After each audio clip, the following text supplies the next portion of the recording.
اب عذاب قبر جو ہے، قبر کے اندر جو انسان کا عذاب ہے تو وہ بھی عالم برزخ کا عذاب ہے۔ میرے رسول کریم صلی اللہ تعالی علیہ وسلم نے نا کچھ چیزوں سے پناہ مانگی ہے، خود حضور نے، رسول کریم علیہ الصلوۃ والسلام نے پناہ مانگی۔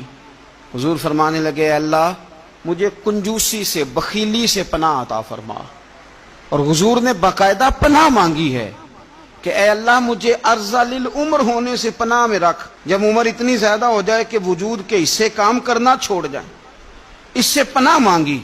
اور خود میرے نبی پاک علیہ السلام نے قبر کے عذاب سے پناہ مانگی۔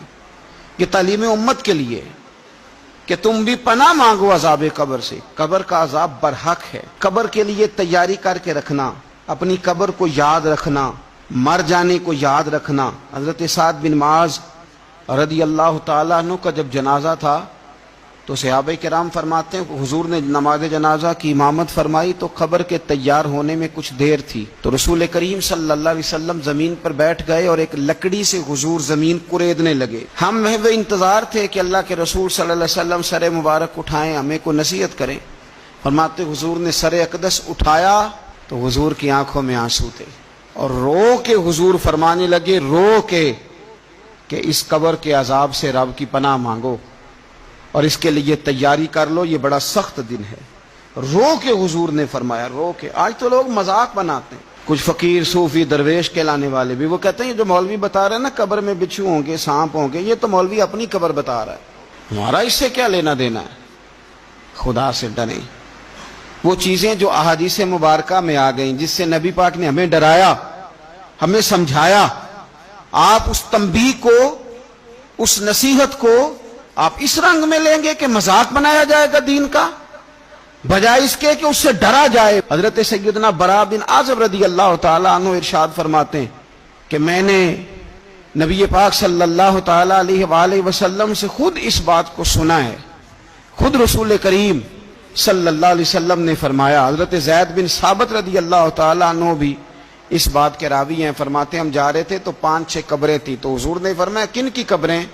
ہم نے عرض کی یا رسول اللہ صلی اللہ علیہ وسلم یہ کافروں کی قبریں، یہ صحیح مسلم میں حدیث موجود ہے، کفار کی قبریں۔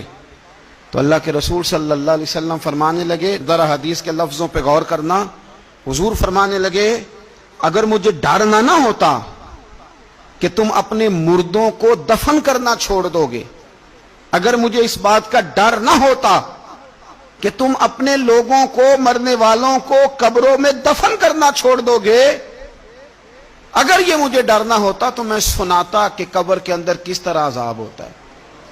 تمہیں دنیا میں رہ کے میں سناتا، پر ڈر ہے کہ کہیں تم اپنے مرنے والوں کو قبروں میں دفن کرنا چھوڑ ہی نہ دو، اس لیے میں تمہیں یہ بات نہیں بتاتا۔ اور میرے رسول کریم صلی اللہ تعالی علیہ وآلہ وسلم نے پھر ارشاد فرمایا، اپنے غلاموں کی طرف نظر فرمائی، یہ بات کہہ کے کہ اگر مجھے ڈر نہ ہوتا کہ تم دفن کرنا چھوڑ دو گے تو تمہیں میں سنا دیتا کہ قبر میں کیا عذاب ہوتا ہے۔ پھر حضور نے صحابہ سے فرمایا چلو بھائی دوزخ کے عذاب سے اللہ کی پناہ مانگو، تو سب کہنے لگے ہم دوزخ کے عذاب سے اللہ کی، صحابہ نے کہا ہم دوزخ کے عذاب سے اللہ کی پناہ مانگتے ہیں۔ پھر نبی پاک صلی اللہ تعالی علیہ وسلم نے ارشاد فرمایا تم سب کہو کہ ہم قبر کے عذاب سے اللہ کی پناہ مانگتے ہیں۔ تو صحابہ نے کہا ہم قبر کے عذاب سے اللہ کی پناہ مانگتے ہیں۔ پھر میرے رسول پاک علیہ الصلوۃ والسلام نے فرمایا تم کہو، سارے یہ کہو کہ ہم ظاہری اور باطنی فتنوں سے اللہ کی پناہ مانگتے ہیں۔ تو صحابہ نے کہا کہ ہم ظاہری اور باطنی فتنوں سے اللہ کی پناہ مانگتے ہیں۔ پھر میرے محبوب علیہ السلام نے فرمایا تم کہو کہ ہم دجال کے فتنے سے اللہ کی پناہ مانگتے ہیں۔ تو صحابہ کرام نے کہا کہ اے اللہ ہم دجال کے فتنے سے تیری پناہ مانگ، تیری پناہ میں آتے ہیں۔ نبی پاک علیہ السلام نے یہ الفاظ کہہ کے یہ بات بتلا کے ہمیں سمجھا دیا، ہمیں قائل فرمایا محبوب نے۔ یاد رکھنا، اس بات کو اچھی طرح سمجھ لینا کہ اگر مجھے ڈر نہ ہوتا کہ تم اپنے مردوں کو دفن کرنا چھوڑ دو گے تو تمہیں بتلا دیتا کہ قبر میں کتنا سخت عذاب ہوتا ہے۔ اپنے معاملات پر